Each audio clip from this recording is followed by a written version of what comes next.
करेंगे। सदन की शुरुआत हुई है और जैसे ही हमारे विधायकों ने, विपक्ष के विधायकों ने ये सवाल उठाया कि माननीय मुख्यमंत्री ने सदन में कल घोषणा किया था, परसों भी घोषणा किया था, उसका इम्प्लीमेंटेशन नहीं हो पाया है। और जो पत्र दिया गया कई जिलों में, उसमें जो पत्र पहले वाला था उसी पत्र को उन्होंने जारी करने का काम किया है। 2 तारीख और जो एससीएस है शिक्षा विभाग का, उनका एक वीडियो आया है, वह वायरल हुआ है कि शिक्षकों को वो गाली दे रहे हैं। इस मामले को सदन में हम लोगों को उठाने का काम किया है और उस सदन में भी कल उठा था, कल विधानसभा में भी उठा था। तो सरकार से हम मांग करते हैं कि सरकार सदन के सर्वदलीय कमेटी बनावे और इसकी जांच करके जो गालीबाज पदाधिकारी है उसको बर्खास्त करना चाहिए। नहीं तो ये विधानसभा का अवमानना है और ये शिक्षकों का मान सम्मान का मामला है।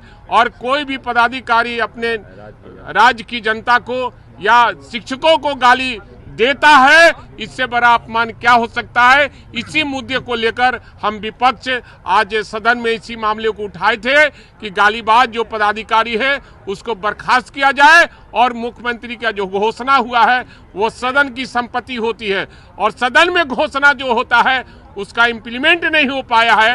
ये सदन का ये अवमानना का मामला है, सदन का अवमानना का मामला है। हमको तो लगता है कि बिहार मुख्यमंत्री विहीन हो चुका है, इसलिए इस तरह की बातें हो रही है और मुख्यमंत्री अपने पावर का यूज नहीं कर पा रहे हैं या फिर आप किसी पक्ष में बोलने के लिए वो कह रहे हैं कि ईमानदार। तो क्या ईमानदार का परिभाषा यही है कि किसी शिक्षक को गाली देना, किसी कर्मचारी को गाली देना, किसी जनता को गाली देना? ये परिभाषा नहीं है।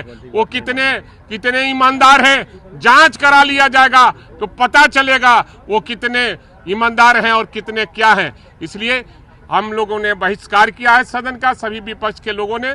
इसी सवाल को लेकर हम लोगों ने विपक्ष सदन का बहिष्कार किया है कि शिक्षा विभाग के जो सेक्रेटरी हैं के पाठक, के पाठक शिक्षकों को प्रताड़ित, अपमानित और लांछित करने का काम ही कर रहे हैं। ऐसे उनकी लांछना से बहुत से हमारे शिक्षक अवसादग्रस्त हो गए और मुख्यमंत्री बार बार सदन के अंदर घोषणा करते हैं और उनकी घोषणा का जो अवहेलना हो रहा है, अवमानना हो रहा है, ये मुख्यमंत्री जी प्रतिष्ठा का विषय क्यों नहीं बना रहे हैं? अगर मुख्यमंत्री को शर्म नहीं आती है तो हमें शर्म आती है। हमारे लिए काबा जनता है। गालिब ने कहा था, काबा किस मुंह से जाओगे गालिब, शर्म मगर मुझको नहीं आती। इसलिए जनता का काबा में कल हम लोग जाएंगे तो हम लोग को शर्म आती है। इसलिए हम लोगों ने कहा सरकार अपने विभागीय कार्यवाहियों का संचालन वीडियो कॉन्फ्रेंसिंग के माध्यम से करता है और वीडियो कॉन्फ्रेंसिंग के जरिए जब सरेआम हमारे शिक्षक को गाली दी गई, ये गाली शिक्षक को नहीं, ये जनता को है और हम सबको गाली है। और सदन का मुख्यमंत्री के आदेश का अवहेलना सदन का अपमान है और सदन का अवमानना के साथ साथ पूरे बिहार की जनता का अवमानना है। ये हम लोग बर्दाश्त नहीं करेंगे। इसलिए हम लोगों ने मांग की कि एक सर्वदलीय समिति बने, दूध का दूध पानी का पानी हो जाएगा। ऐसे गालीबाज अधिकारियों पर कार्रवाई होनी चाहिए और जब तक ये कार्रवाई नहीं होगी हम लोग का प्रतिरोध चलता रहेगा। मुख्यमंत्री को अगर शर्म नहीं आती है तो वो डूब मरे, हम लोग डूब मरने के लिए तैयार नहीं है। मुकाबला आमना सामना होगा। शिक्षक का काम है संस्कार देना, अदब सिखाना, तहजीब सिखाना, शिक्षा देना, तालीम देना। और आज एक बेअदब, बदजुबान, बदतहजीब सचिव के पक्ष में आप खड़े हैं।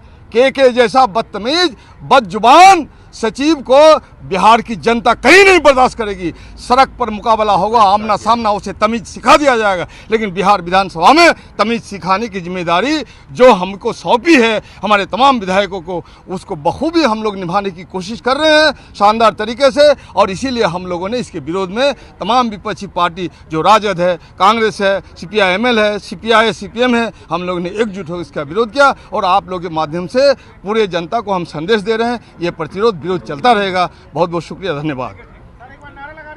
हमसे जुड़े रहने के लिए हमारे YouTube चैनल को सब्सक्राइब करें और नई वीडियो की नोटिफिकेशन के लिए बेल आइकॉन को दबाएं।